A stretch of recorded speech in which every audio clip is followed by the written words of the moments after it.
Good morning from Paradise Beach, Oahu, Hawaii. Oahu, Hawaii, yeah? So sadly, this is our last full day here in Hawaii, isn't it? I know, really sad about that. So we've got up early because there's a place called Paradise Beach where you can see turtles. And I believe there is turtles here in the water, but we've not got our snorkel or swim kit, have we? No. So it doesn't look like we're going to be. I assume the water would be clearer and you'd be able to see them. Let me give you a little peek. So this is the water here. As you can see, it's not the clearest, but we do have turtles. I think they're in the distance that these people are kind of getting close to. And I think we'll come back tomorrow. I mean, unfortunately, I'm probably not going to be able to shot on camera the turtles because you're never going to see them. I could even go out with the camera. You're probably still not going to see them in the water because it's murky. So, Yeah. It is our last day, full day. I'm branding this as a bit of a kind of like, in terms of the vlog, a bit of a history day. Yeah. So, throughout the day, we'll talk a little bit about the history of Hawaii. And also, because we're going to Pearl Harbor as well, so we're going to be seeing the USS Arizona. Now, recently we watched Pearl Harbor, didn't we, the movie? Brilliant film. And I mean, I've always been interested in the history of Pearl Harbor and also, the Second World War in general. So yeah, it should be a cool experience. Obviously a bit sad, but also one of those kind of, ultra all-time places you've got to visit, I think, if you're interested in history. I suppose, you have like a quite a big historical significance of Pearl Harbor. So yeah, this is where USA gets involved officially. Absolutely, yeah. This is where the story really starts for America in terms of the Second World War, and also the beginning of the downfall as well of the Axis, Japanese power. Because from that point onwards, really, then they're kind of chasing the tail back to their homeland, and eventually they lose. So it's kind of where immediately the tide turns against them. So it'd be really interesting to see, won't it? Yeah, exactly. Yeah. So the USS Arizona was a ship that was sunk. So we're going to be having a tour of that. We're going to be going out on a boat and just seeing the museum. So the Pearl Harbor's about 30 minutes away from our hotel, isn't it? So we're going to drive over there and we'll take you guys with us. Yeah, let's go. So there's a nice little public path that you have to go through a car park. You can also, to Deal's just pointing to a sign here, you can actually also see Hawaiian monk seals here on this beach as well. So I have seen some videos of people that effectively have also seen seals, which is quite cool, and they're critically endangered. So you're not supposed to interact with the animals if you're lucky enough to see them. Yeah. Really, and that's understandable. So it's probably some kind of crime to interact. I bet they're sick of people. Yeah. Well, they keep on coming back, don't they? But I suppose when you're stranded in the Pacific as a seal, you really probably not got much of a choice. True. I mean, the turtles, I'm sure, could probably go somewhere else. It'd take them probably a long time to get there. But that's what I find fascinating about Hawaii, right? There's these 4 islands right in the Pacific, and you're kind of really far away from anywhere else. So how does a human story kind of emerge from that? And why is the USA here? Why are we here, I suppose? Yeah. And that's kind of what I want to look at today as kind of part of, the video, to document and remember and celebrate and share with everybody. So, I mean, if you're wondering how did people even get here in the first place, the Hawaiian Islands were settled by Polynesians, so sailing from the South Pacific. So the Marquesas Islands, kind of 500 years after Christ was born, so 300 to 500 AD, something like that, 600 AD. The voyagers, they started to arrive Moana style. Moana style. So imagine being one of those people that was brave enough to do that. And I mean, especially with waves and everything. Yeah, the waves, I mean, how they even survived. I mean, it's absolutely fascinating, And not only that, but they brought with them plants, animals, knowledge of navigation, currents as well, that sort of thing. Yeah. And then there was a second wave of immigrants, well, I suppose you call them immigrants, people from Tahiti around 1000 to 1200 AD. So kind of like as the Normans were setting up shop in England, you had the Tahitians arriving in Hawaii. So a lot of the Hawaiian language kind of comes from these Polynesian languages, I suppose. Yeah. Which is interesting. And then obviously over time, as the people settle, you have different chiefdoms arising on the island, ruled by different kahunas, different chiefs. And yeah, there's a culture that develops here. You know, you have the Hawaiian gods. Yeah, they have like 4 gods, aren't they?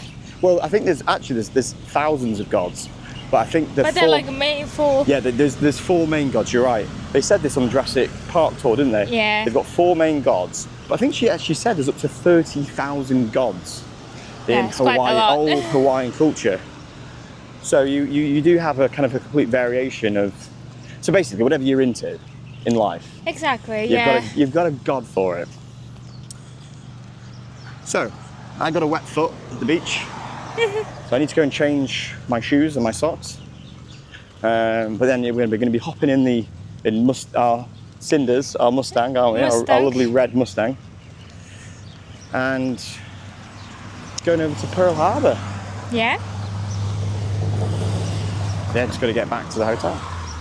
And with that shoes and socks change, we also have some change for the Hawaiians incoming. We've got the British explorer, Captain James Cook, the guy who discovered New Zealand, basically, European discovery of New Zealand. Also discovered I think it was the east coast of Australia. Reaches Hawaii in 1778. Do you know what he calls them? No. The Sandwich Islands. Sandwich Islands, why? Yeah, Is it our car? That's not our car, no. Oh, sorry. So yeah, his arrival brings new trade, diseases. A lot of the native Hawaiians get killed off. And firearms as well, so then now they're introduced to modern technology. And he was actually killed in Kalukakua Bay on the Big Island after a conflict with the Hawaiians. So yeah, that changed the course of Hawaiian history, kind of brings us to today on a big trend. Obviously we'll get into a bit more detail than that. But yeah, in the years that followed, King Kamehameha used Western weapons and alliances to unite all the islands under one rule. So then you get kind of them all together. So yeah, in 1795, after years of warfare, he established the Kingdom of Hawaii. So yeah, interesting. Interesting facts by George. We're gonna get to Pearl Harbor hopefully. Yeah. By the time we get to Pearl Harbor. So let's get in. Cinder's here.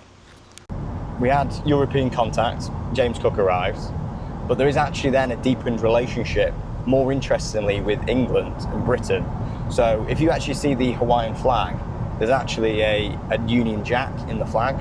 And I was like, well, that's weird. Like, why is there a Union Jack in the flag? Well, apparently, this guy called George Vancouver in 1793 kind of like gave a British flag as like a gesture of goodwill to the King of Hawaii that I spoke about earlier. And then the following year, there was a deal, basically in 1794, that Hawaii would become a protectorate of Great Britain. So this kind of friendship emerged with Great Britain, which I find amazing. Oh, yeah. Because they literally couldn't be probably further apart in terms of like the geography. And you got to think like, even strategically for the UK, like it's a bit of a weird position. It's kind of in the middle of the Pacific. You know, even if we went to the Far East, we wouldn't necessarily go that way, right? So super interesting. And then I don't know, 30 years later, something like this, 20 years later, when the Hawaiian flag was then produced, the British flag was still a big part of it. So yeah, that's kind of like, so what I'm trying to say is, I suppose, even for the last 200 years, there's been this culture of kind of outside influence in Hawaii, and that kind of then extends to where we are now with America. Yeah, because I was like, why we have the British flag? Yeah, it was never a formal colony. Yeah. It was a protectorate. But I still find that like super interesting that the tentacles of the British Empire seem to infiltrate every speck of the globe almost at this time period. We've arrived at Pearl Harbor. Yeah. So just before we kind of get there, we'll just briefly kind of introduce the Americans into the story. Yeah. So kind of in the 1820s, we had American missionaries arriving, trying to spread the Christian message. But what actually happened as well is they became quite influential in kind of Hawaiian culture at that point. So it was things obviously like introducing the religion, but also literacy rates, in terms of English and things became, taught and learned, and kind of like, I suppose, infiltrating Hawaiian culture, really. Yeah. And then you also had businessmen move as well for sugar plantations. Yeah. And then in 1849, you had the Treaty of Friendship, Commerce and Navigation. So this was actually establishing formal relationships between the USA and Hawaii. And the US sought to protect its strategic Pacific interests, particularly Pearl Harbor, which is where we are now. And I think the Americans realized the value of Hawaii was too great to be left to chance. Oh God, of course. Of course, of course. So therefore, it was annexed. 1893, group of American businessmen and sugar planters overthrew the Queen, Lili Ukakalani, the last monarch of Hawaii, and established a provisional government. Yeah. So yeah, it was actually an illegal overthrow, and the president at the time, Grover Cleveland, actually did condemn it, calling it wrong, but didn't actually restore the Queen's power. So yeah, so in terms of a formal annexation by the US, it was 1898 under William McKinley.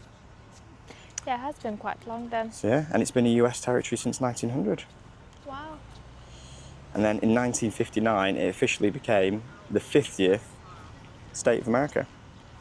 So yeah, I mean, a lot of Hawaiians do see it as a kind of an act of colonization, and I suppose our experience of this has been, we do feel like sometimes there is like a kind of a weird feeling between even us as visitors and some of the native Hawaiians, not the ones that we encounter in terms of the hotels and things, but kind of out and about, there can be a bit of a frostiness.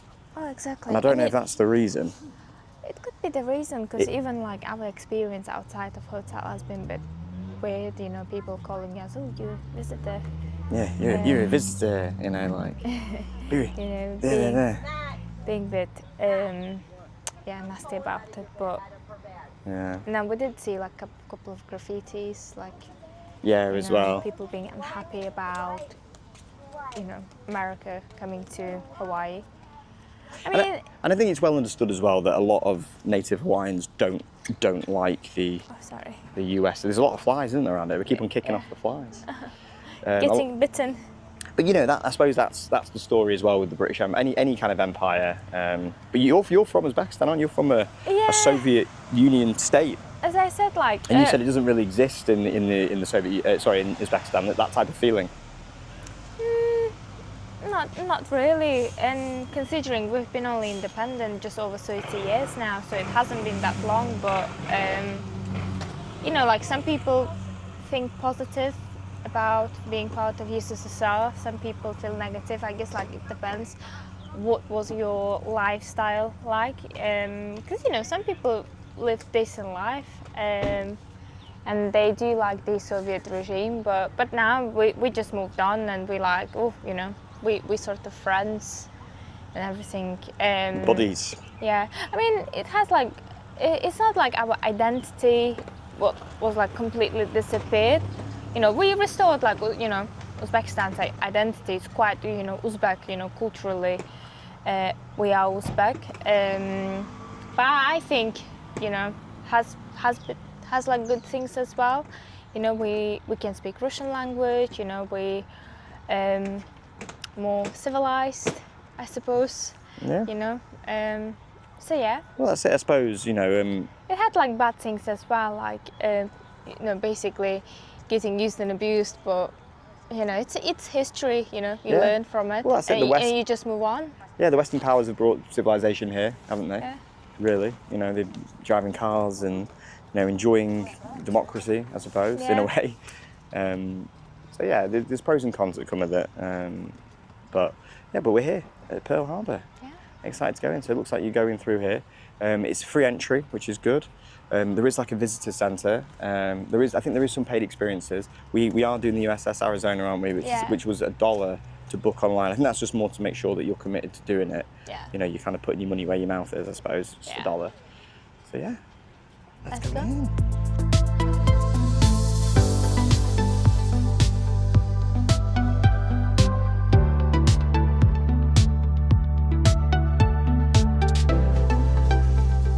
So we have been sent back to use the baggage storage because we're not allowed to. Not even like a little small side bag. Yeah. Or a backpack. And then we saw the price, which is like $7 per bag. And $14 for our 2 bags. Yeah. So it all started to make sense because when you arrive, you do have like a sign saying, oh, you know, there's a high risk of, you know, theft here theft. At Pearl Harbor, which you would expect is still kind of part of the government, I assume. So and then it says like under, oh, you know, don't leave your valuables in your car. You know, you have baggage storage. So there's a bit of a racket going on here. Of course. $7 a bag. It's not even cheap as well. Cheeky people. $7 a bag. I mean, come on, that's robbery. So yeah, that is robbery. I mean, if you didn't have choice, I would have just, you know, put your bag inside my backpack. So then it would have been one big bag. Yeah, that's what we would have done, wouldn't we? Yeah, to save. It was a couple of minutes, wasn't it? We had to go back to the car and do it. It's not far walk. Yeah. But yeah, we're not playing these games, are we? Let's have a look. What's not permitted? Dilly Cena. So yeah, okay, so you're not allowed in, so I'll spin the camera around. Camera bags or large cameras? Yeah, so it says backpacks. So Dagger bags, luggage. Large camera bags are large. I've just seen a guy with a massive camera walk in, so I don't know if he's going to be able to take it in. Yeah, no shopping bags, no luggage. Fanny packs. No fanny bags. Well. Fanny pack's a staple of an American traveller. Is the fanny pack. American tourists love a fanny pack. Yeah. So, yeah, we're just gonna go inside, and maybe it will be worse, like just hiding the camera while we're passing with our microphone. So yeah. Well, yeah, this is again the main entrance. Deja vu. Deja vu. We're going through. So yeah, let's go. Use this anyway. We are through. We're now in Pearl Harbor officially, and we've picked up our guide. Is that a guide map? What is it? Is it a map? Is it a? Oh, it's kind of like an explanation of the. Explanation, yeah. Of the attack, I suppose, and kind of the area. It's not really a map. Yeah, it kind of just gives a bit of context. That's quite nice, isn't it? They provide that. So yeah, we're just going to start. There is like a free section which has like effectively the story of war. So yeah, we'll go over there because I think that'll be a nice context. So our boat is at 9:45, I think it is. So maybe we just try and not be in here for maybe more than half an hour. Yeah. So we can get to our, because you take a little boat out to the USS Arizona. And yeah, in the distance you can see battleships. I'm just going to see if we can get this on camera. They're very, very impressive. Obviously, it is. The American military is the most impressive in the world, so you wouldn't expect anything less, I suppose. Yeah, you wouldn't want to go to war against them. Yeah. So yeah, this is the Road to War exhibition. Yeah. Which is where we're going to be starting our tour. Yeah. Should we go? This is completely free as well, by the way. But you've probably paid for parking, so not quite. $7 for parking per car. So yeah, this is it. So, for those who don't know, I'm assuming most people do, but can I just explain actually what happened? So, December 7th, 1941, Japan preemptively attack America, the USA, to effectively immobilise their navy, so that basically that Japan feel like they're safe from attack from the Americans, effectively.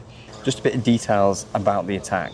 7:48 on a Sunday morning, Japan launched. It was a complete surprise as well. Aerial assault. 353 aircraft attacked in 2 waves. 8 battleships were moored along Battleship Row. All were hit. So yeah, they were basically sitting ducks. And we're going to kind of show what the area looked like. The USS Arizona, Oklahoma, Utah was sunk. The attack lasted just 90 minutes. And to be fair, impressively, they did it well because Japan saw through everything. So you know, it's almost like USA couldn't even predict like what's gonna and how it's gonna happen. Yeah, So strategically, it was a brilliant idea. Well, in a way. It was in a way, but the attack the victory itself lasted probably a few months, really. Yeah. Because then after that, you've obviously got the full American military might coming down on top of you.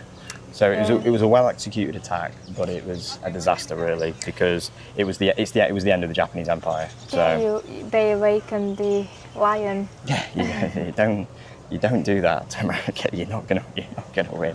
Even back then, I mean, this was. Well, was it because like they wanted to get access to the natural resource? Right, that's a good question. Yeah. So why did Japan basically attack America? So the problem Japan has is it lacks natural resources. Yeah. So things like oil, rubber, these were important things at the time. So it needs imports from around the world.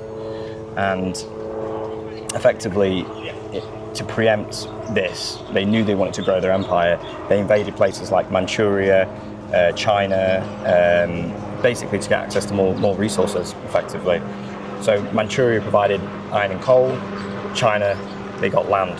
Problem was, because they were growing the empire, America didn't like this. Yeah. So what did they do?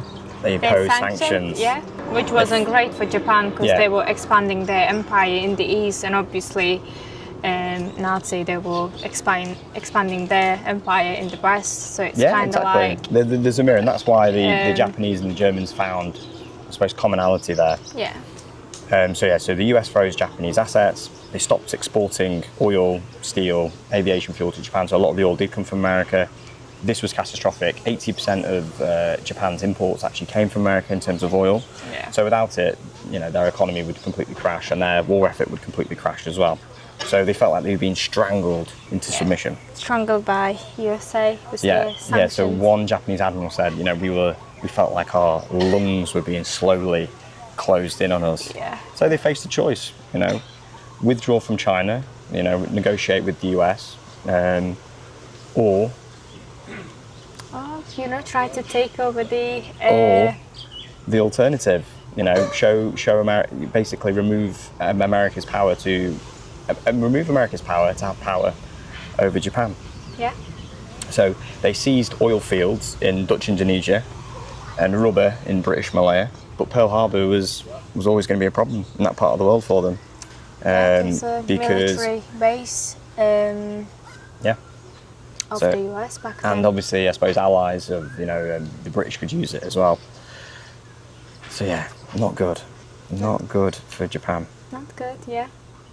Even when you watch the film, it kind of explains, a little bit about why Japan decided to go into war against USA. So obviously, sending spies, so they can take pictures, in secret. Communicating through secret messages. So yeah. The Pearl Harbor. I mean, a lot of historians like the film off, but I think it's a pretty good kind of narrative, entertaining narrative of what happened. So effectively, the plan was destroy the Pacific Fleet in one surprise go, and take Southeast Asia, and then try and basically negotiate with the Americans from a position of strength, because at that point they have the Dutch fields of to get the fuel from. They don't need America as much at that point. Yeah. So I think they knew they were never going to conquer America. It was more to secure the empire. So yeah. Should we go now into the Road to War exhibition? So it might talk about a few of these things actually in there. I thought it'd be important to give a little bit of context for if you don't know about it, you can have you've got a bit of context before we go. Bit of history lesson from Jordan Joyce. Bit of history, yeah. Yeah. This is one of your history knowledge. I did a history degree. I mean, I think if people have seen some videos before, they might know. Got a history degree. Yeah. Not that I've used it professionally, but yeah. Here we go. So yeah, we'll be quiet. It's busy and there's a lot of people in here. Yeah, this is the Road to War exhibition. Mm. So we'll start here.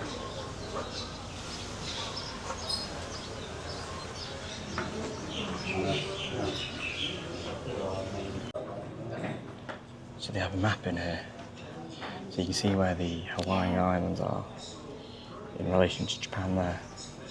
Then obviously on the other side you've got America. As you can see on here, these were important strategic locations throughout the Second World War. So you've got the Hawaiian Islands there, you've got Midway, which was another important battle, and then at the far side, you've got Iwo Jima as well. Do you remember that movie Letters from Iwo Jima, the Clint Eastwood movie? Yeah. And then you've got the mainland, and then you've got like Guam, the Mariana Islands. So you can see all these kind of important places that kind of basically after Pearl Harbor, the Americans just slowly moved through the Pacific to get close to Japan, kind of remove that influence. God, yeah. Yeah, interesting. Yeah, it's quite small in here, but it's a nice exhibition. Yeah. Just adding a bit of context.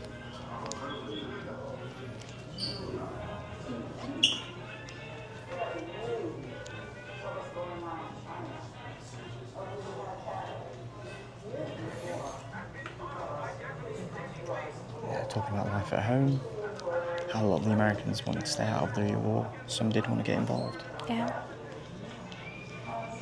And I guess like America stayed out of this like as long as they could up until this event. Yeah, absolutely. So obviously then like history kind of rolls like, you know, all the bombings in Hiroshima and Nagasaki, so, you know, like Japan being defeated by Americans. So yeah, like, and then slowly the victory in the Second World War. So I guess that's why it has such a important historical significance. Yeah. As Pearl Harbor. I mean, I think there's an argument that the US would have been involved at some point in the Second World War anyway. Yeah. But like, you're right, this is the trigger point. Trigger. Yeah. Absolutely. Here they're showing some of the coding equipment. Yeah. Because they broke the Japanese code quite successfully. Yeah, because the American intelligence agents, they cracked the code used by many Japanese diplomats, but they couldn't do with the Japan's military. I mean, in 1941, they sort of decoded some of the elements which indicated they will be attacked on USA, but they didn't know when or where. Yeah, that was the problem. So obviously it's then like a guessing game how it's going to happen. And the thing is, the Americans moved their fleet to Hawaii. I think it was 1940. So, I mean, in a way, it was a logical place for yeah, it is the logical. Japanese to attack. I guess like what they sort of underestimated, was it like a sea location, like it's being like on the sea, would be quite difficult for Japan to attack. Yeah, I think they struggled to keep track of the Japanese Navy at the time. Yeah. It's really impressive. I think it's the first large-scale kind of, launching an aerial invasion in history from a ship. The Arizona. So we're going to be going to this deal in a moment. Beautiful. Beautiful ship. Yeah, so this was sunk on the 7th of December, 1941. What's cool in the Road to War exhibition, you've got the Akagi, a model replica of the Japanese aircraft carrier which the attack was launched on. Oh, there are planes on there. It was launched off this boat. Wow. So this was the pride of the Japanese Navy at the time. And it was actually sunk 6 months later at the Battle of Midway. It's amazing, isn't it? 1,600 crew, 263 metres long. What are you saying? It carried 72 aircraft. Yeah, 72 aircraft. Was it as many as that, was it? Yeah. Wow. It's massive, isn't it? It's so impressive. I know. The fact that they're able to launch, so many planes off here. 15 minutes. Because as I was saying before, it's the first large-scale invasion from an aircraft carrier. Brilliant. They travel up to 35 miles an hour. It's unbelievable, isn't it? I know. God. Yeah, in the back section, it's quite a small exhibition here. But it's very informative, isn't it? It's Really very well done. informative, yeah. And yeah, they've got a section here of kind of explaining the Japanese expansion, I think.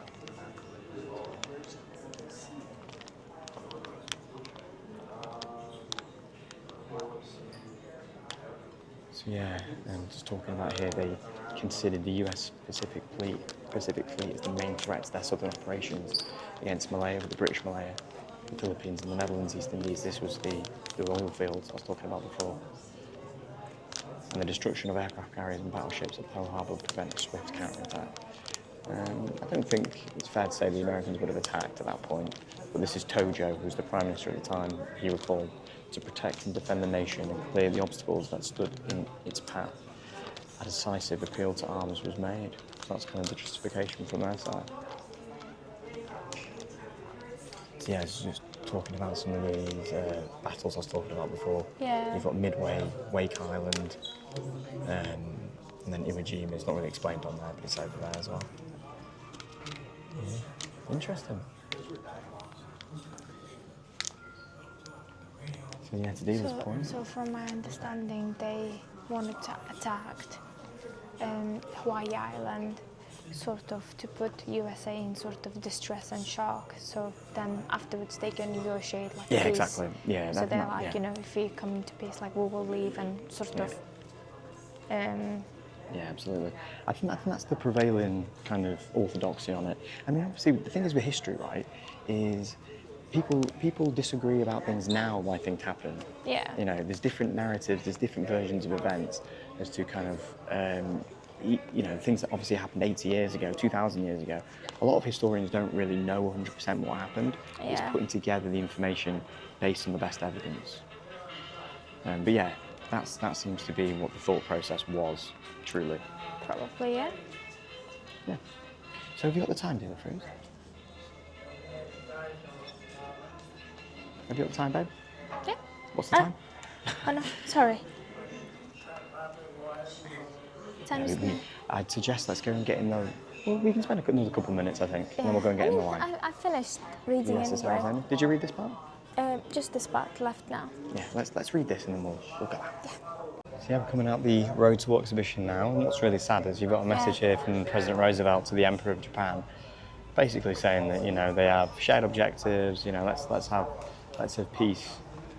And then a day later, obviously Pearl Harbor happens, which is a shame. I'm not sure how true is that, but in the film, when they start bombing Japan, they will put this like friendship, like, you know, like a token or something with the bomb and drop back to Japan, sort of. Oh yeah, so in the movie Pearl Harbor. I'm not actually sure how true that is. They were given, Japan gave America kind of friendship tokens, and then when they bombed, it was the Doolittle raid. Yeah. They actually attach the tokens to the bombs. and It's almost like have it back. Yeah. Yeah, which is sad. You know, it's a bit sad for us because we love America, don't we? We love Japan, so it's kind of sad to see them at odds with each other. But then again, I suppose the UK, we were at war with Japan as well, especially in Burma. Yeah. I mean, yeah, it's obviously. You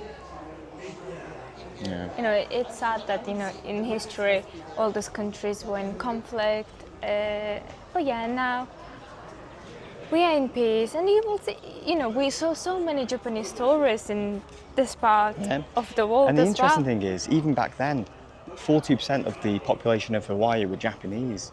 So you've got to think, it's a weird position for Hawaii to be in. You know, half the people are Japanese. Yeah. You know, you've got Americans here that are serving in the Navy, in the Army, and then you've also got Native Hawaiians as well. It's an interesting combination. Yeah. So now it's time for our USS Arizona Memorial. So let's go and scan in and get our tickets booked in. I'll talk a bit about that in a moment. We've got a pre-show. I think we're going to come down here to the bottom before we go out to the boat, which is quite cool, isn't it? Yeah, We set a bit of context. Obviously, this was a major American battleship that was sunk. I think half the Americans that died, were on the USS Arizona on that day. Yeah. So yeah, should we go in maybe this one, Dila? Sorry. Yes, thank you. So yeah, should be interesting, shouldn't it? Don't know anything about this film. But yeah, it's nice. Like the Warner Brothers tour or Paramount.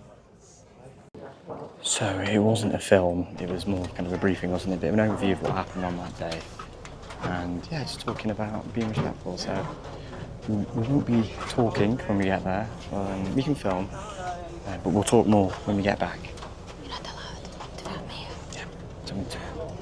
So yeah, we've just had our little kind of saunter over to the USS Arizona. So just before we get into the detail of it, just so kind of everyone knows, this was a World War I era battleship that was commissioned, and during the Pearl Harbor attack, it was struck by a 1,760 pound bomb, basically, that pierced through the armour of the ship, detonating the ammunition magazine. So basically, because of that, it sunk within 9 minutes. It kind of hit one of the worst points, really. Yeah. It got up to a temperature of 8,000 degrees, they were saying, weren't they? And It's awful. 1,177 crewmen actually died. So that was almost the entire crew, and it's about 50% as well of the number of people that Actually died in Pearl Harbor. Yeah. Yeah. So the experience is we had to kind of book online, didn't we? You have to book a slot to actually get the boat over. So you can come into the museum for free, but you do need to book entry. It was $1 per person, so I booked on for me and you. We were actually supposed to do this yesterday in the adventure that we did yesterday, but because of we had issues. If you watched yesterday's video, you'll see we weren't able to make the time, unfortunately, because we had to sort my phone out. Yeah. But yeah, you go into a theatre, which you saw us kind of go into before. There's a bit of a briefing, isn't there, just about to say, what happened? That we need to pay our respects because it's a graveyard for all these people who lost their lives during Pearl Harbor attack, and obviously the sunken ship is a resting place for 900 men, and people who escaped and later on died, they also decided to join their crewmen, and then they're buried sort of in that memorial space. So yeah, like as you sort of walk in, people were quite respectful. Yeah, they were, and they generally quite respectful. So yeah, the brief was like all about just sort of managing people's expectation, sort of like, this is not like fun touristy place. Just be quiet, be respectful, don't go into your phone, too much. Obviously, we were allowed to film in the memorial section itself, but yeah, we were really considerate. So you get a boat over. The boat probably takes about 5 minutes or so. Yeah. So it's quite a big boat. Large number of people can be seated on there. Like I said, it's about, I don't know, 5, 6, 7 minute trip. You go over. What's quite interesting is you do kind of go down. I think they call it was like where basically all the battleships would have been lined up, and there's still kind of plinths there for some of the battleships where they would have been stationed, and you can kind of see where the Arizona is in the context. And kind of as we were going over, I don't know if you kind of thought about this deal, but I was imagining the sky of, December 7th, 1941. All the planes in the air, the noise. Yeah. The explosion, the chaos in the water. Yeah, it must have been awful because it's all local. I mean, obviously, every battle's sad, but I think because it's localized to this sort of tight area here where a lot of the action did. I mean, obviously there was action all over the island, but kind of where it happened, a lot of the bulk of it was here. It was quite sobering to think about. It's quite difficult to escape as well because obviously you're surrounded by water and there's no big land around here. So I suppose if you're stuck here, you're sort of destined to die, which is sad to think. But yeah, I guess the ship itself was positioned horizontally below the memorial, and we could also see oil sort of bursting out of the sea still. Yeah, so when you arrive, you need to wait, don't you, for people to get off, obviously your boat to get off. And then you go into the memorial. There's already a boatload of people waiting to get back onto your boat. Yeah. So you like Dila says, you kind of then look down into the water, and you have a view of kind of the rusted remains of the Arizona, which is sad, isn't it? It is. And then there's a memorial room at the back where you go into, and you see all the list of the names. There was lots of brothers, even the father and son as well, which is sad. A lot. Yeah. Just on the briefing meeting, she said maybe 63 sort of brothers. Yeah. like that, because there are like lots of like similar surnames, you know, like Well, the same surname like to show that they're brothers. yeah, Yeah. it's like, you know, family of 5, you know, like, or family of 6, you know, all of them died. Yeah, really sad. There's even a Joyce on there. Yeah, one Joyce. Yeah, there's a Joyce on there, which was sad. So yeah, it was Joyce's. We come from Joyce County Island originally. Apparently, as the story goes, so we've moved far and wide since then. Yeah, which was sad to see. And then, like Dealer said, there's some people who survived who are on the USS Arizona who have since decided to be interred. So there's a specific kind of veteran who was 98, and the hatch that he escaped from, his ashes went actually back up into that hatch when he died. So he kind of went back in the way he came, which is sad. And yeah, there's like a section where you can see oil kind of bubbling in the water, which I don't think you can always see actually. I mean, the oil is basically still happening. So from the attack, there's like a leak, I suppose, an oil leak, and that pocket of oil just keeps on dissipating and keeps on coming out. Yeah, we saw it like as we were walking through that bridge of. Yeah, I think we got quite lucky to see it, because I don't think you can always actually see that. Yeah. So apparently it's called the Tears of the Arizona, which is sad, isn't it? The oil. Yeah, we did see it. And the estimation is that it will continue to seep oil for the next 50 years, 100 years, between 50 and 100 years. I suppose it's difficult to know exactly how much oil is in there, but yeah, between 50 and 100 years, it's going to keep on seeping. So yeah, it's very sad. You have around 10 minutes, and then you get brought back on the boat that you came on. No, it's a different boat actually. It's just whichever boat was available. You come back on a different boat. And there's then, like a quick like turnaround. There is. It's like, you know, you're literally there for 10 minutes. You know, It's popular, so I understand that. I mean, I think everyone wants to see it. I think for me, it's the most iconic thing here that you can see is that USS Arizona, just because it was such a big part of the day and what happened, unfortunately. So yeah, but I think people are generally respectful. You could film on your camera, which is why we did, and you could take photos as well. Yeah. Yeah. So we do want to get back to Aulani, because this is our last day here, don't we? But we're just going to see what else is interesting to us. We've done the two main things we wanted to see, which was that Road to War exhibition, and then also the USS Arizona. Yeah. And now we've come into the gift shop. I do like a gift shop, as we know. All of them were like good looking as well. Yeah, they've got pictures on the wall of servicemen who pass, which is sad. Like Dylan said, all very handsome chaps. Remembered here. So they've got some clothes and stuff. I mean, I could be tempted on some of these, I think. Yeah. It's all nice stuff, isn't it? Got these here. These are nice. Do you like these? Yeah, this one is nice. Yeah, $70. So they're not cheap. Yeah. These are nice. I like that. Let's got that on the back, which is nice. And $30 though, not the cheapest. Not the cheapest. I just want one. Got kind of, for the ladies. Women at war, we can do it.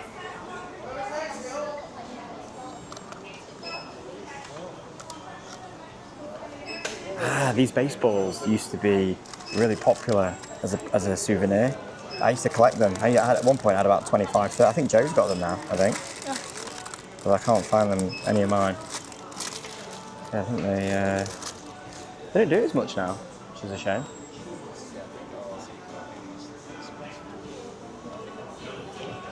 Sorry. Oh, No. Are you in line? Bit of a bottleneck there. Oh wow. You can get the paper from the day. This is cool. Really, have you seen this? You can get the paper from the day. Oahu bombed by Japanese planes. It's interesting what the other side look like. It's kind of like old-timey newspaper style. It even feels like a newspaper. Yeah. That's quite a nice souvenir.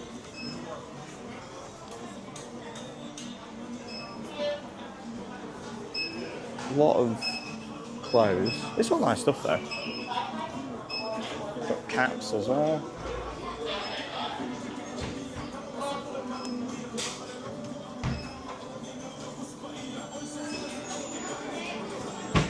at that. Got the Japanese story. Memoirs of Mutsu Fushida. Probably an interesting read. $20. There's loads of t-shirts and things, isn't there? What I do like about America is they really do celebrate their veterans in a really, you know, respectful and celebratory way. You know, I hope they feel appreciated for the sacrifice that they've made. So I think they put a lot of effort in to actually doing that. I mean, I'm sure if they're injured and stuff like that, they could probably be better, well looked after, but I do like this one, Battle of Iwo Jima. Yeah. It's a great film, that is, the Clint Eastwood movie, Letters from Iwo Jima as well. Fantastic movie. One of the best war films, for sure. Yeah, Flags of Our Father, that's, there's an American kind of telling of it as well. So it's a movie that's split in two. You've got Flags of Our Father, which is the American telling, and then Letters from Iwo Jima, which is from the Japanese perspective. Yeah. Very good. I do like that hat as well, Battle of Iwo Jima. Very nice. I'm in the kind of the kiddo section here. Oh, it's a little... Victory kiss. Yeah. Got the old Christmas bauble there. Which is nice. You tempted anything, Dealer? No, not really. Not really. I do like the clothes, but... we have lots of Disney merch competition. Yeah, a lot of competition on this trip for merch. If this was like just a random day somewhere, I'd probably pick something up. But with us having our Disneyland trip, we've still got some Aulani merch we want to get, haven't we? Because we've got our Disneyland trip up and coming very soon. We're also going to the Disney Studio as well, which has got a shop. We've been to Universal. We've been to Hollywood, Universal Hollywood. We've been to the Warner Bros. Studios, Paramount Studios. Yeah, lots of places with merchandise. Yeah, so this is kind of, if you're just catching this on a random YouTube video, this is what day are we on now? Day 8 or something? Day 9? Yeah. So yeah, we've had vlogs from every single day so far. So yeah, I think that's us for today. As I said, if we had more time on our trip, we would definitely stay here, wouldn't we, and kind of explore more. Oh God, I think when we have children and we come here, we'll probably spend the day and really get them sort of excited and interested and appreciative of what's come before them a little bit. I think that's the way to do it next time we come. Yeah. It's definitely a must-visit place. It's a must-visit place, yeah. Especially if you are on this part of the world. Yeah. And the sad thing is, we almost missed it because we wanted a full day really at the resort, didn't we, to enjoy it? Yeah. I mean, Aulani is a very expensive hotel, and we've paid, you know, a hell of a lot of money to stay there, and we want to enjoy it to its full extent. But yeah, I'm glad we came. I think it was the right thing to do, and it was very interesting. Yeah. So now we're gonna head back. We're gonna head back. Not sure how much we'll film when we get back, but obviously, if there's an extended portion of this on the timeline that you can see, it means that we're having fun and we've got something interesting to show you. Why, good afternoon. We obviously finished up at Pearl Harbor and we came back to Aulani. Yeah, and we've had a lovely afternoon. It's been amazing. Been going on water slides again. Oh, yeah. Dilly loves the water slide, don't you? Oh, it was really fun. Doing the lazy river, we've been swimming in the sea just there. But now the weather's changed. It's absolutely torrential. Pissing it down with rain. And but we've got a snack, haven't we? This is one of the iconic Aulani snacks. You're going to hold up for the camera. Some shaved ice, which I think is a bit of a Hawaii staple. You're going to have to hold it a bit higher, babe. Because all I can see is just the ears. Just a little bit higher there, a little bit higher. There you go. So this was $12, wasn't it? So it's ice cream, condensed milk. And we've got banana, strawberry and mango. So, yeah, we said, didn't we, coming into this isn't really our sort of thing, but we thought we'd give it a go. Yeah, so do you want to break into this bad boy? So yeah, I couldn't really film the process of getting it because it was torrential rain, so I didn't want to damage the camera. Dealer's de-eared Mickey. How is it? Nice, tastes like flavored ice. Oh, I don't know. That's what I mean. I don't know if this is going to be our thing then.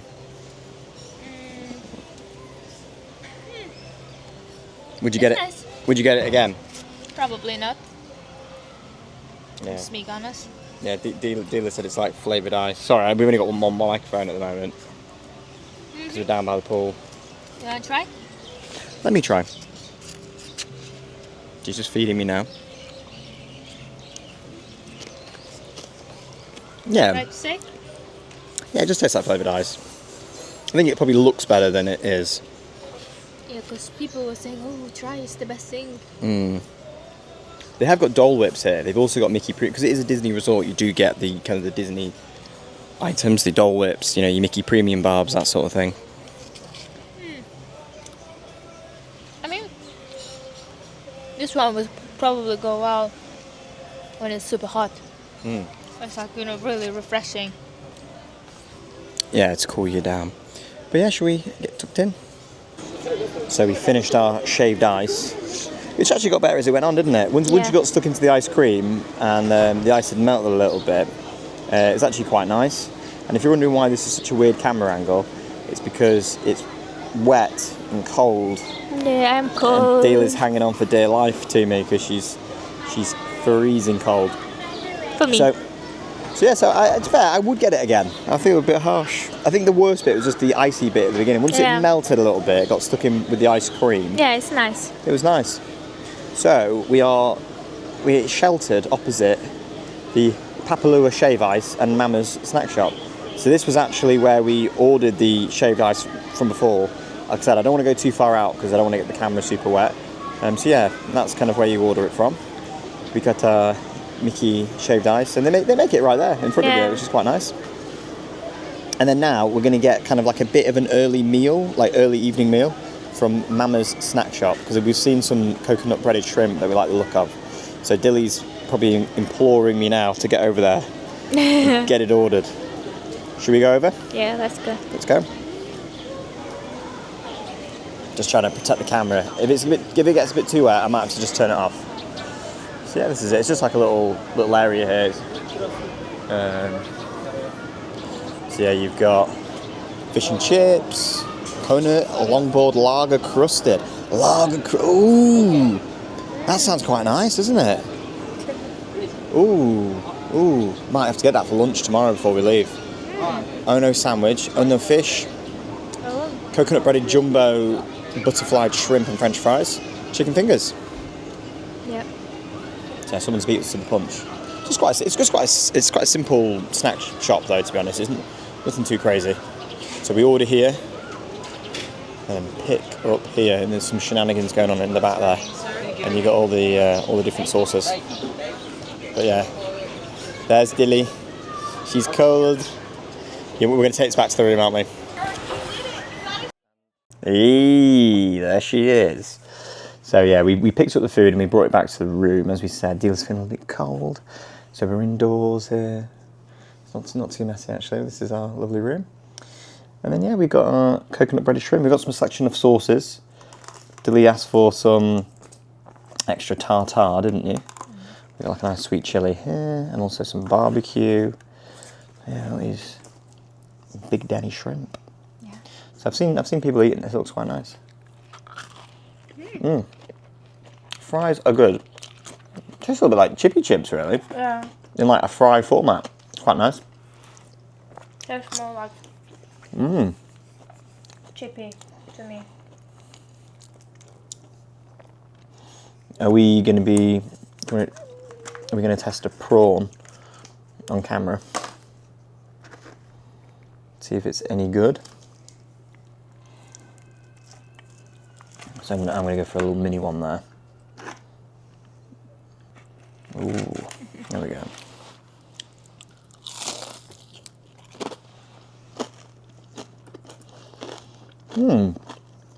Nice. Quite a rich flavour. Surprised me actually how strong the flavour is. Nice. Yeah, lovely. Yeah, this is good. This was $21, which I think for Aulani is pretty reasonable. Enough food for two people. Mountain of fries. A couple of extra prawns would have been nice, but I think for, I don't know, 15 quid. Yeah. Not too bad. Not too bad. Yeah, should we enjoy?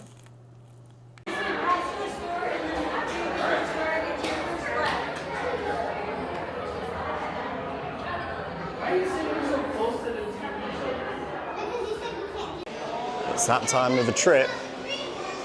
We've had our lovely prawn and fries. Now it's time for the old merch shopping. I've already bought a t-shirt, which I wore the other day, and we've already done a pretty detailed tour of this shop, haven't we? On our first day here. So watch our check-in travel video from that day. So yeah, got some Christmas stuff out. Yeah. Which was, they had this, didn't they, on the first day as well? Am I making this up? You got like a Disney pin there, $20. And because the weather's awful, they've got these sort of ponchos, which we didn't have the poncho, but we had an umbrella that was a similar design to that, didn't we? Yeah, we did. Might be this. So yeah, so can you remember what we were fancying, Dilly? Yeah. Just going to angle the camera up a little bit higher.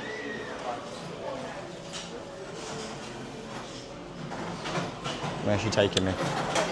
We fancied this one. We did. We fancied this Stitch decoration. There, how much is that? $25? 5. 25. I fancied another t-shirt. Oh, they've got new ones. Bloody hell. Yeah, so that's new, I believe. Don't remember seeing that one. No, they had it. Did they have that one? Yeah, yeah. Maybe they've just swapped it in terms of it being on display. Yeah, but I would like another t-shirt. We liked this one as well, didn't we? Yeah, this is $35. So this is kind of like a replica of the lobby, I suppose, with Mickey and Minnie out in front, which I think is really nice. 35. I mean, I don't know. Well, we've got more. Do you want to go around and see them all together? Yeah. So we've got more, haven't we, that we liked on the other side. So yeah, the decorations are a little bit spread out, which is kind of why we're doing a bit of a weird path. Oh, where have they gone? Oh, they're here. Were they over here, were they? Have they moved? Dealer? Are they around the back here? Oh, yeah. Yeah, thank God. I thought they'd moved. You have this one as well? Yeah, is that new? Yeah, it's new, this one. God, they got some new stuff in even from the other day. We want this one as well. Did we want that one? Yeah. How much is that one? Yeah, they've moved. I know, they've still got the offer. Sorry, I was thinking they've moved it and changed the offer. This one $28. So you can get 3 for $22, but it's got to be in the $25, $28 range. I mean, it's an okay deal. It's not fantastic. I definitely want this. This for me is a must buy. So this is a replica of the lamp that's in the room, which you can actually buy here. But it's quite expensive. It's about $400 when you take into account the tax. So yeah, that's lovely. So 1 second, it's just the label at the moment. Just get that label out of the way. So yeah, there we go. It's nice, isn't it? I'll say maybe instead of this, yeah. Maybe this You one. prefer that one? I suppose it's probably cheaper. Yeah, I don't mind. You pick, babe. Whichever one do you think are good? So you want those 3? Mm-hmm. They're very, very brown. Going for some browns. Yeah? I mean, this one is 25. 25. Yeah. So all in all, it's going to be $66, and then obviously plus the tax as well. Yeah. Which I think is about 5% here in Hawaii, so it is quite a high sales tax for an American state. Yeah, this is lovely. Kind of, there is a boat that goes out like this. It's like I call it the Moana boat. So you can take that. We're making our Christmas tree pretty. Yeah, we do like our Christmas decorations. Was there anything else you wanted to get, babe? No. Yeah, all right, keep moving, and you can maybe help me with what I fancy. There's loads of nice stuff in here. I don't think most people would be disappointed with the merch here. Seems to put a lot of effort in. We have seen this. Are these new, Dilo? Am I making this up? No, these are nice. I don't think I've seen this. That's actually quite a nice Spirit. I mean, I'm not a big Spirit jersey guy, but these are actually quite nice. Ooh, $85, that is steep. And then you can get something like this as well, which is, I think, is lovely. This is really nice. I could spend thousands in a. They got the matching T-shirt as well. I mean, we've already shown this, but it's all nice stuff. So I do like the case. yeah, if you're a DVC.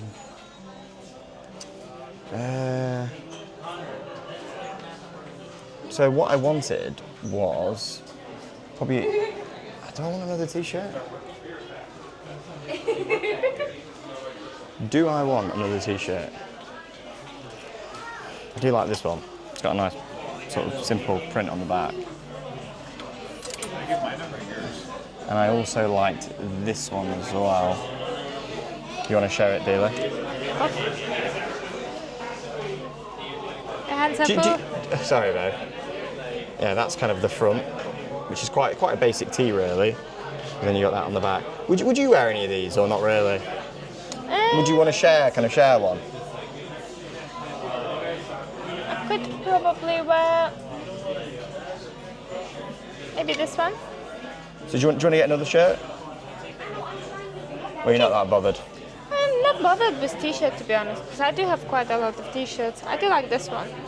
Yeah, I mean, that's the thing, they're all nice, and that's why I get a little bit overwhelmed, because it's almost like there's almost too many to pick from. Which one do you get? It's not super Disney, that one, which in a way is appealing to me, because a lot of the shirts I've got are very Disney. So, I mean, you can kind of wear that a little bit more subtly. Yeah. Yeah, we'll think about it. So we are back on our trusty sofa in our room. The shopping is complete. So yeah, I was deliberating what to get, and I was like, I feel like I can't just leave with one T-shirt and the ornaments. So you've seen the ornaments. We did get the ornaments. They're already packed up. So I'll kind of show clips of those now, just over the top of this, just to remind you what we got. The Stitch one wasn't in the deal in the end, wasn't it? Yeah, we had to pay the full price anyway. So it would have been 66, but it turned out to be about 81 for the ornaments. But they're unique ornaments that you're not going to get anywhere else. And we do like Christmas ornaments, don't we? On the tree, it kind of makes Christmas feel special to us, doesn't it? Having those sorts of ornaments. So for us, it's worth it. I know it's a lot of money for Christmas ornaments. But then we got so the T-shirt. Have you got the T-shirt, Dilly, that I originally went? That I have gone for. Yep. So this was chosen on the basis that dealer would also wear it as well. So it's not just for me. So it's we've got so that's this the one. front. It's like a navy blue. It's lovely, actually. Again, it's not kind of in your face Disney. So yeah, and at the back, you've got big logo says Aulani. Yeah. It's really nice. It's lovely. And I don't think it will come off quite easily. Yeah, so I was a bit worried about it. It looked a bit faded already, but that's kind of the style. But dealer's confident it should survive. This, I felt like we've got a hat obsession. We always buy hats, and we bought a bloody another hat. But this one again, it's unique. It's really tasteful. It's embroidered. So let me come in. It's embroidered. So you got like a nice sort of, Hawaii Mickey on there, and then on the back, this is what sells it for me. You've got Aulani Resort and Spa, Hawaii. Yeah. So I was like, it was £30 for the hat. It's a little bit expensive. I mean, we do have lots of hats. Not on purpose, it just started one moment. But, when we travel... It kind of accidentally happened, but we always seem to gravitate toward caps. I mean, as you can see here, got one on. We've got loads. You're looking at the pile, aren't you? We left more than half of it at home. Yeah, we wore ones that we thought were relevant for the trip. Yeah. Brought one. And I have this E collection as well, Disney. Oh yeah, Ears as she calls them, and Loungefly as well. Loungefly is, which was really difficult because Yeah. I was like, to be fair, not being cocky, but my bags were the best in the whole resort. Yeah, and do you want, not to sound cocky, but I think our Disney related stuff is the nicest I've seen in the resort. Sometimes you're like at Disney and you're like, oh, do you know what, they've got some cool stuff, some unique stuff that I've not seen. I've not seen many people wearing the Aulani shirts and stuff. I was expecting loads of people to wear them. I've not seen it at all. I've seen no one wear that hat that we bought. Yeah. So I just wanted to so we spent $200 on merch since being here, which in my head was about what I wanted to spend. Yeah. So we've not gone over. We did see a matching dress and shirt. I can't remember if we got that on camera or not. If we did, I'll show it over this clip now. It was gorgeous. It was gorgeous. It was $250 for the two, and we said maybe not now. Because we thought when we're going to wear it again. I mean, we're going to go to Okinawa next year. Probably could wear it then, but then after that, we're not sure when we'd wear it. Yeah, I mean, we can hold off for now, and obviously, because we want to start a family as well, and if we do, dealers obviously the body changes and things like that. It's going to be a challenge, isn't it, for you to maybe wear that dress? I'm gonna feel Yeah, so it's a lot of money. $250, a lot of money. That we could put that money to good use. I mean, it's a shame potentially that we might never see that again. If we see it again, then we've got to get it. Yeah, that will be then destiny. That's fate. I said that. Yeah. Yeah, fate. Yeah. To get it. But the thing is, when you come to something like this, you either buy it now. I mean, I'm saying this. I've just literally contradicted what I've just said. But if you don't buy it, it wasn't Aulani special though, was it? It wasn't specifically Aulani, or was it? No, it was more like Hawaii sort of vibe. Dress with shirt. It was really nice. You might see it elsewhere. But like the Aulani hat, I'm never going to see that. The Aulani shirt, never going to see it anywhere else. So for us, it's worth it. $20. And I do like the Christmas decorations. We did get loads from Japan, and we never saw that specific Christmas decorations which we got from Japan. Which ones did we get from Japan? We've got the Beauty and the Beast. All the singing. That wasn't Japan, was it? Yeah, but I thought that was Disney in London. It was London. No, the old singing ones, we got them from Japan. No, we got them from London. No, we've got from London different ones. Maybe both. I don't know. Anyway, I'm pretty sure we did, because I remember them being on offer in the Disney store. Oh yeah. And they were half price. No, we did get some of the Christmas decorations. We might have got some from there, but we definitely got those singing ones, I think, from London. Oh, okay, maybe. We definitely got Gaston and Sebastian. Yeah. Yeah. So yeah. Gaston, I guess we bought from Florida. Sorry, Gaston was from Florida. You're right. Yeah. Princess and the Frog was London, and Sebastian was London, right? Sebastian was London, right? Yeah. And the lamp got from... Oh, Lumiere. Sorry, that's what I mean. That was from Japan, yeah. Yeah, the lamp was from... Yeah. Okay, cool. See? Got that in the Not end. totally wrong. So yeah, we do have this now, I suppose, new hobby, collecting Christmas decoration. And to be fair, I was last year when I was putting up Christmas tree, I was thinking, I don't have much decoration. And actually, when I got everything out, I was like, actually, I do have lots of nice stuff. We got loads of decoration. We got a treetop, a Tinkerbell as well, haven't we? Oh God, yeah. Yeah, so I'm not doing too badly. So yeah, that was our merch haul. Yeah. And I mean, it is expensive, Aulani. Like, for example, the the Ama restaurant, it's like $200 per person. Makihiki, which is like one of the other restaurants here, is $100 per person. It is expensive. Even the quick service is expensive. You're looking at probably $25, aren't you, per meal? Yeah. Even like breakfast is $25 per meal. But I suppose with breakfast, if you... when we're gonna come in the future, we'll probably just get one breakfast to share. Because I don't eat much. No. So. And even the pizza, we shared one pizza. Yeah, I think even if we had a little kid, with us, I mean, I would have been happy just having probably 3 slices of that pizza. So yeah. we could even do it with a small family, couldn't we? So yeah, I mean, lots of portions could be shared. So don't have to buy one item each, even with the shaved ice cream. I guess that would have been that would have been. I think we got the shaved ice cream. You saw it was quite big portion, probably two adults and a kid. Easily could have had that. Yeah, three people can easily eat. Yeah. What do you think generally about Aulani? Aulani, I've really enjoyed it. I've loved it. I think it's a magical place. It genuinely is. It's great for families. It's beautiful. The design is incredible. The little details. The food's good. It's expensive, but it's good. The merch is. It feels like you're in Disney, but somewhere in Hawaii. It kind of, For us, I think it was perfect for the honeymoon for us. Yeah. We met Mickey. The kind of the lazy river, the water slides are brilliant. There's beach access, which is good. The staff are world class. They're very attentive, very friendly, very personable, aren't they? Yeah.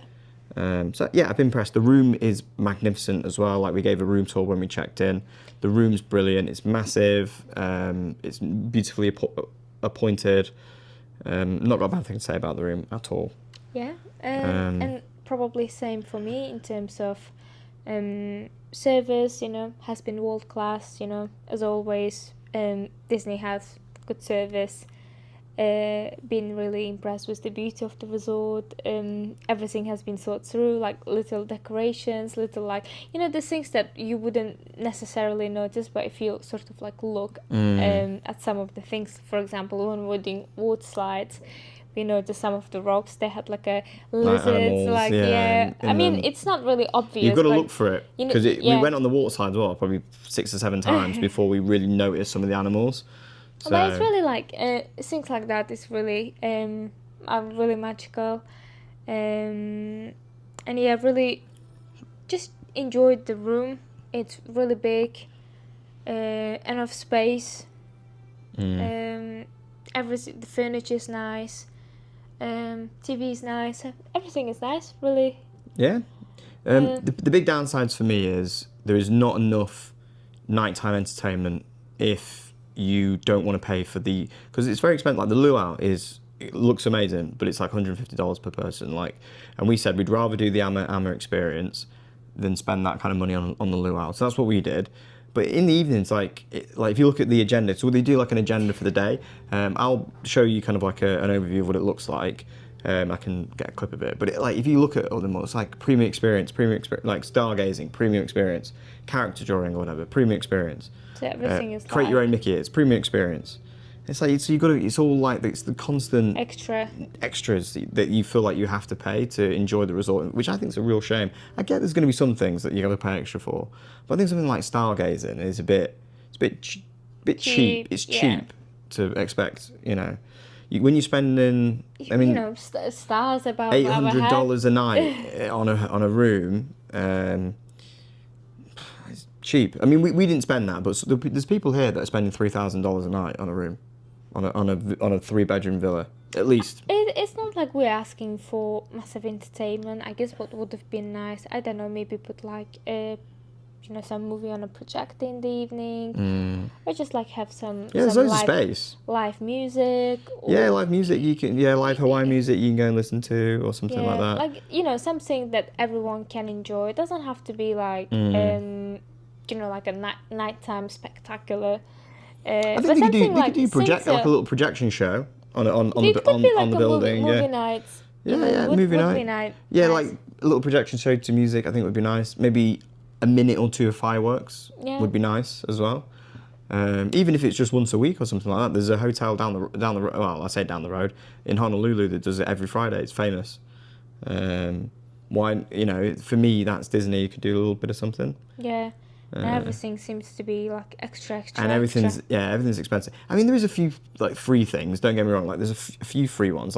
There's storytelling at the fire pit, and a lot of it is kind of more catered towards kids, I suppose, than what we'd be interested to do. Than adults. Yeah. I mean, for if you want to do your laundry, you can get 4 tokens each day. That's only if you DVC though. That is, which we are DVC for the purposes of this trip. Yeah. But downside of being DVC, you're not gonna get room cleaning. We're here for 5 nights and we've only had the room.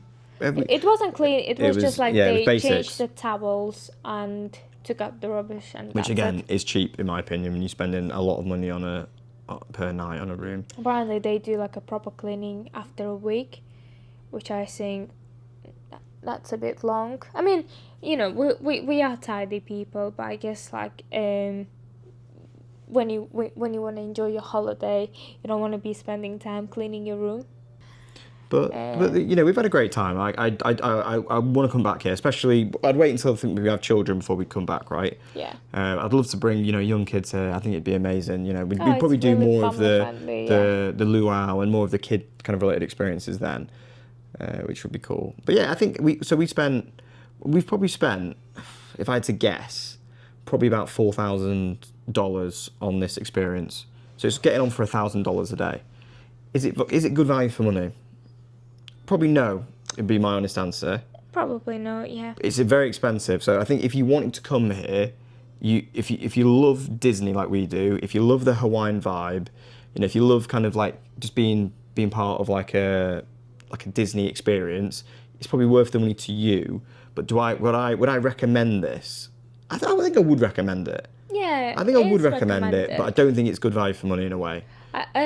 For me, I'd say if you wanna spend that money coming to Disney Aulani, just make the most of it. Don't probably plan anything else. So try to enjoy the resort. Do the water slides, go to beach. Enjoy food. Obviously, if you wanna do more like outside stuff in Hawaii, go to other beach, or like do a bit more local experiences. Maybe that's not the place to stay. Yeah, maybe I think that's what we do next time. I do want to stay here again, but what we'd probably do is stay in a cheaper hotel, do like a lot of the island related stuff, and then spend 3-4 days dedicated here. But the interesting thing is, in theory, I think you probably could still enjoy a lot of the vibe of Aulani without being a guest. Yeah. Like, are they stopping people from coming in to buy merchandise? I don't think so. You can still probably get a restaurant reservation. Really, the only thing you probably couldn't do is just go in the pools and obviously stay in a room. With that one, yeah. To be honest, like we had days when we didn't get this bands. Yeah. And we were fine. No one really said anything. You could probably. I'm not obviously recommending to do this, but you can enjoy most of Aulani without even being a paying guest. Yeah, exactly. I mean, in terms of like buying food or buying drinks, they wouldn't even ask you like, which room you stay in. No, you just pay card. You can even come in wearing a Magic Band and a Disney shirt, and you're probably going to be fine. And you're going to be fine. So maybe, I don't know, for some people, like the reason that I think probably people might think, oh, you're going into a crazy amount of detail here, but for us, I think it's good to kind of rewatch for us in the future, remember kind of our thoughts at the time, so then it kind of informs our future purchasing decisions. And also as well, like some people might, this is the kind of type of content I'd find interesting, to be honest. A detailed analysis and not all kind of, magic dust and pixie dust fairies and all that sort of stuff. Think about. Yeah, because some of the people you watch, like, they love Disney. They go to Aulani, and it's the best thing they've ever done in their life. And it is great. And it is great. But I like to think of the positives and negatives, there's trade-offs. Yeah. Yeah, we are big fans of Disney, but we try to be fair, analytical, and always we've been to Disney World. We go to Disneyland Paris yearly. We usually do a couple of Disney trips a year, don't we? Like, we did Japan last year. We did Walt Disney World the year before. We're doing Disneyland this year. We'll probably do Japan next year. Do you know what I mean? We are big fans of Disney, and we love the product.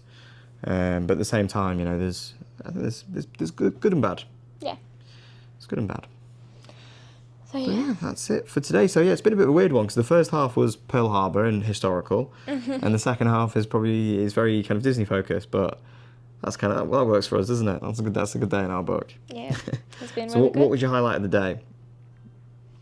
Highlight, I don't know. I did enjoy the Pearl Harbor. I guess really wanted to see that historical site. Me too.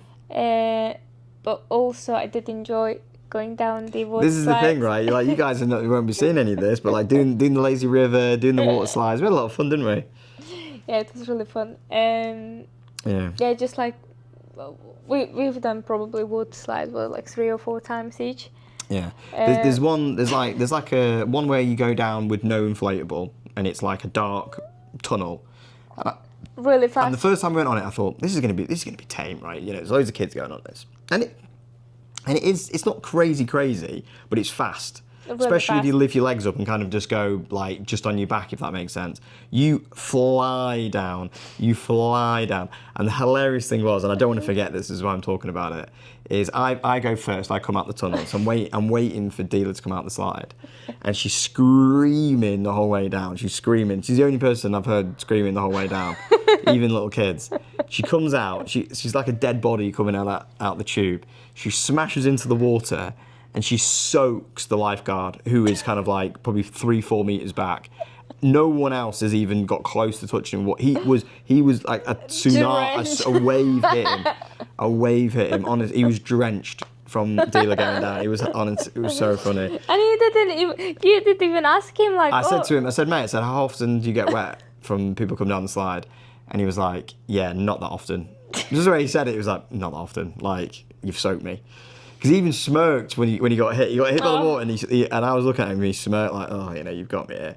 Yeah, so that's good fun. And then the other side's like a rubber ring, isn't it? You go down as a 2, you go down as a 1, and there's some quite like it's quite tame, and then you'll suddenly hit like a big drop, and you'll go down. And, yeah, it's good fun, isn't it? It's good fun. It seems to be the main entertainment for us. Yeah, if there's any POVs or anything, I'll try and put it over this to try and jazz it up a little bit. But so you really enjoyed. What was your highlight? That was my highlight: the slides and going in, swimming in the sea, and it's all the stuff off camera. Really, it's a bit of a shame, but we're talking about it now, so we can remember. So yeah, it was nice getting the merch as well. Nice getting the merch. So tomorrow we leave. We are going back to LA. Yeah. So tomorrow's going to be a bit of a travel day, so we'll document that. We're going to spend the morning here at Aulani. Going to wake up early. We're going to see some turtles. Fingers crossed. Fingers crossed. We were trying to do it this morning. We need our swim shorts and we need the snorkel. Now there's a chance that I won't be able to get it on film, but I can talk about it afterwards, whatever. And then we're going to come back here. We're going to enjoy a bit more at the resort. We want to have a Disney breakfast, get some Mickey waffles, get some nice photos, check out, sadly, and we're going to drive back to the airport, get our flight back to Los Angeles with Delta this time. I've not flown Delta before, so we'll get a bit of Delta and see what they're like as an airline. I might have flown Delta when I was a kid, but not recently. And then, we're going to be checking in late into our hotel. We're going to be getting a new car, another Ford Mustang, potentially. Yeah. And then, the next week, so we've still got 7 days left of this trip. No, 8 days, technically. Yeah. Still got 8 days left of this trip. Can't believe it. Feels like we've been away for ages, doesn't it, already? Yeah. And then, we're going to be doing the Walt Disney Studios. We've got a bit of a day in LA. We've got loads of things planned on that day in LA. And then we've got 5 days at Disneyland. Yeah, exciting. First ever time going to Disneyland. I can't wait. So, yeah. So, alrighty. Thank you for watching. Yeah. And we'll see you in the next one. Bye-bye.